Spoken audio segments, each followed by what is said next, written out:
Now looking to Act 2, Rebellion in the Kingdom. This affords us the opportunity to talk a little bit about the fall of humanity. This helps us to understand what's wrong with the world, what's broken. Unfortunately, the answer is we are, and the world is, and so is everything in it. And the key figures that we see here, certainly we're going to see God's involvement. We're going to see a continuation of the story of Adam and Eve. We want to pick up another figure that's introduced, who we can refer to as, the biblical text refers to as the serpent. Then we also want to talk about Noah and the people of Babel. And so we're looking here in Genesis in several key passages. Genesis chapter 3 to kind of finish our time talking about Adam and Eve. And then Genesis chapters 6 through 9 to talk about Noah and his family. And then finally Genesis chapter 11 to talk a little bit about the people of Babel and that famous Tower of Babel. So really what I want us to see is all through the fall, as we talk about God, we see God continuing to demonstrate his steadfast love for humanity. And we see that primarily in his continued desire for fellowship with Adam and Eve.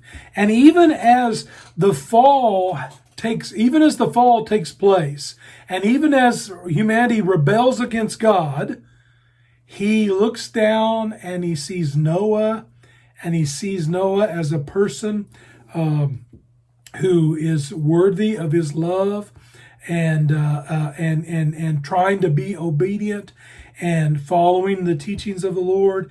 And God works to bring about and use Noah as part of his plan of redemption that the rest of the biblical text talks about. So let's talk about Adam and Eve. Now, I'm going to put another link to a video.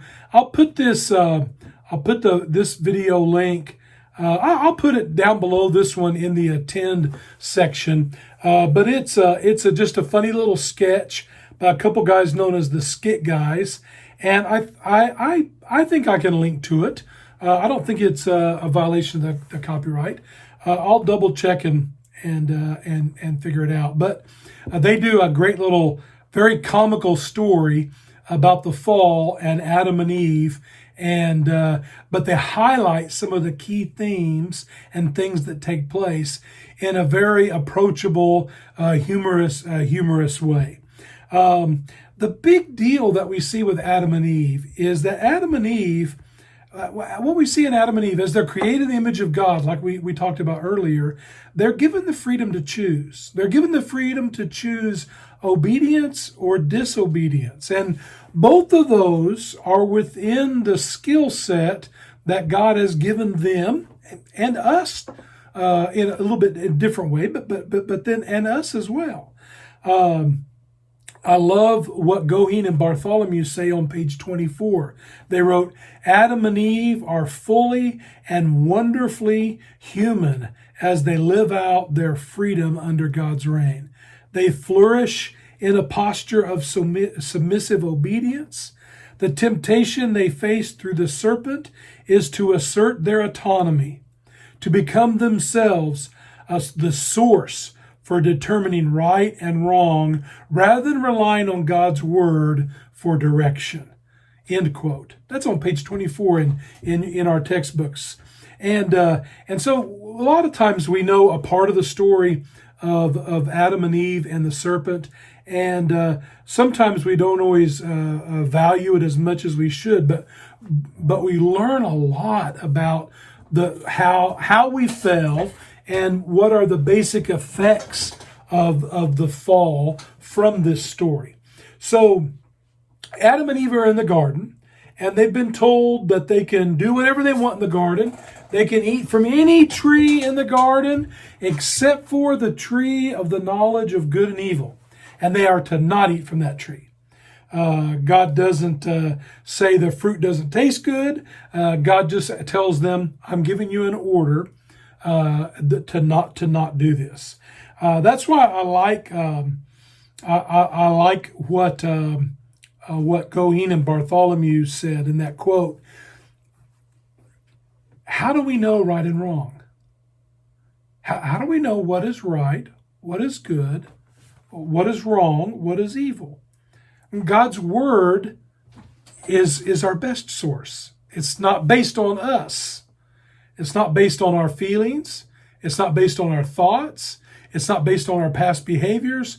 Right and wrong is determined sufficiently for us in God's word. Now, at this point in Adam and Eve's lives, God's word was just that order. Don't eat from that tree. We have all of the biblical text in its fullness that tells this whole story of the world, helps us understand what is right and what is wrong. Plus, being created in the image of God, there are elements within us, even as broken, fallen human beings, where we oftentimes know right from wrong. Our conscience bears witness against us to show that we really did know right and wrong in many situations. But always reliable, always trustworthy, always correct is God's word. And what Adam and Eve do in this dialogue with this serpent is they make the decision that they want to be the ones that determine what's right and wrong. And they push aside God's word. And that has consequences. Now, the serpent, it doesn't tell us if you read in Genesis 3 where the serpent is talked about, it doesn't tell us that the serpent is the devil in this passage. It doesn't say that it's Satan. It just says that it's the serpent, and he's more crafty than any of the other creatures in the garden.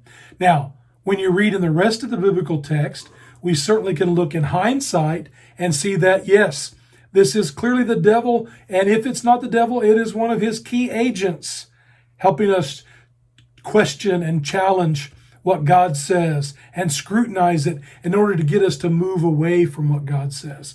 So certainly, even in the book of Revelation, Satan is described as that serpent of old, and I think that's clearly a reference to this passage. And so, yes, while the biblical text doesn't say this is the devil, in Genesis 3, yes, the story of the Bible tells us this is the devil that's trying to tempt us away from God, saying that we can know what is right and wrong as good as God can. We can be like him and know right and wrong and determine that for ourselves. We don't need his word. We don't need his guidance. That's the role that the serpent seems to be playing here. And we need to see that. Now, as a result of listening to the serpent and disobedient, sin comes into the world. That's what sin is disobeying God's word. And as a result of the sin, Adam and Eve are separated from the garden, and they are alienated, isolated, put into doubt. All of those four core relationships that we talked about: our relationship with God, our relationship with others, our relationship with the non-human world, and our relationship even with ourselves. All of those are fractured. All of those are broken. And there's animosity, alienation, and conflict that results in disaster and destruction in all four of those relationships. And if we don't see that in Genesis 3, which I think we do, we learn very quickly as two of Adam and Eve's children, Cain and Abel. One of them becomes jealous and kills the other out of that jealousy. And not only that, but generation after generation after generation continue to disobey. In fact, it becomes so horrible in just a few generations that the biblical text talks about God describing that he is just going to wipe out humanity and start over again. And then his eye falls upon Noah. And Noah and his family were working to be obedient to what God had taught them, and were working to be obedient to God's will and way for their life. And so God decides that he will speak to Noah and see if Noah and his family will be obedient. And if they will, then he will use them to restart the world. And Noah is obedient, and and builds an ark of salvation for himself and his whole family, as well as for the created order. And the whole world is flooded, and Noah's family is safe and secure on the ark. And after a period of time, the earth is dried up, and Noah and all of the created order are able to return to the earth, and there's a recreation and a recommitment to the covenant that God had made with Adam and Eve to have dominion over the world, to multiply, and to be prosperous, and to fill the world. And Noah and the people do so. It's not long, however, because the world's still fallen and sin is still in the world. It's not long, however, before humanity works again. We have this idea that basically the descendants of Noah, for the most part, are one giant people group, and they are all kind of living and working together in one kind of part of the world. And then collectively humanity comes together and says, hey, what we need to do is we need to build a giant tower. Now, a lot of times we think they tried to build the tower. You will hear people say they tried to build the tower so that they could reach God. But if you read the text, I think what you really will see is this type of tower that we're talking about here is much like the ziggurats of ancient Babylon, in which they actually tried to build a stepped pyramid at the top to make a room for God. And so really the idea is to bring God down to their level as much as it is for them to get up to God's level. But they set out on this misadventure to bring God down to their level, to try somehow again for them to determine what's right and wrong for themselves, for humanity to be the one who calls the shots and decides what's right and wrong and how the world will function and operate. They're abandoning God's plan and trying to adopt their own. And we see in this passage that God strikes them and he scatters them so that they're not able to do this again. And he spreads them out. And he here we talk about him separating the people from each other. This seems to be the place where races and cultures and different people groups come from. It talks about how God confounds their language, implying they had a single language before this. God confounds their language, and now they cannot communicate, and they spread out across the globe, and they begin to build civilizations that are very different and complex, but separate from each other. So what we see is, and again, that idea, and that's one of our big themes here, is this idea of alienation. Now that alienation with others has grown on a worldwide level. All of created order is now separated. So some of the key themes that we see in this section will fall, and not surprisingly, all of these deal with either sin or evil, and those two things kind of go together. One is we find the clear definition for sin. Sin is a disobeying God's plan. Adam and Eve didn't listen to God's plan. Cain didn't listen to God's plan. The world in the days of Noah didn't listen to God's plan. Even some of Noah's sons did not listen to God's plan. The people collectively at Babel did not listen to God's plan. And so so sin is disobeying God's plan. We also see, now we need to go back to that figure 1 there on page 17. I'll put it up on the screen for you here, and think about how sin affects us.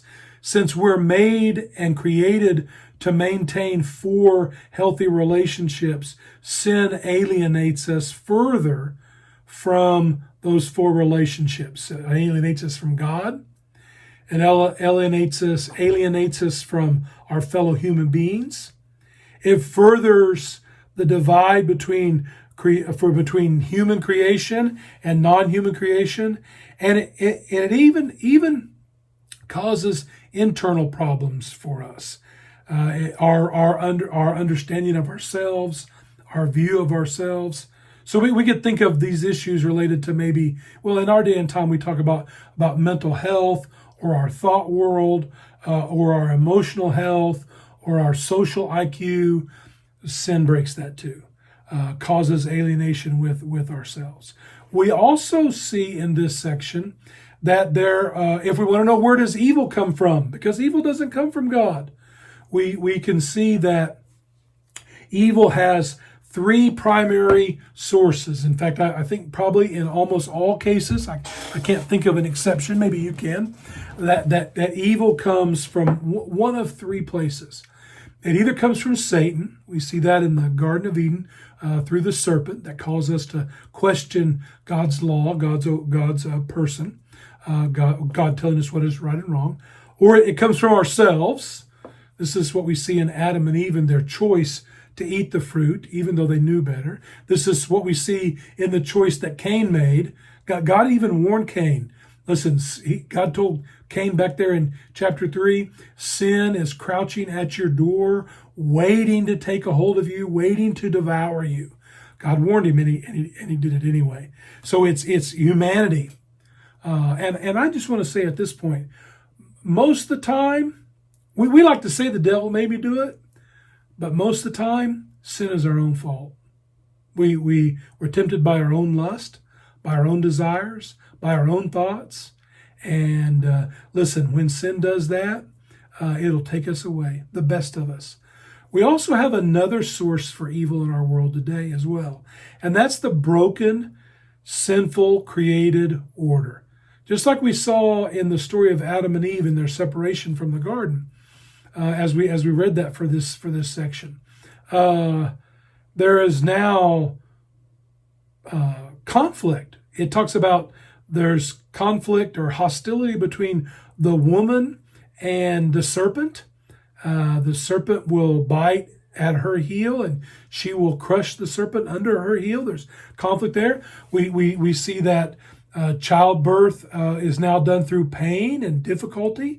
We see now that the work, the natural order of things, where the garden and the world just produced its fruit for man to partake of, now humanity has to struggle, and work is toil, work is sweat, work is difficulty. So the broken, sinful world is also a place. Sometimes you hear that called systemic evil. One of the classic examples of systemic evil is bureaucracy or red tape or just rules that don't really serve us but tend to enslave us. That is part of that kind of source of evil. So those are those main key themes that we find in this second act, which talks about the rebellion in the kingdom. And this section in many ways explains to us what's wrong with the world. How did it get broken? What are the effects of that? And really, who's to blame?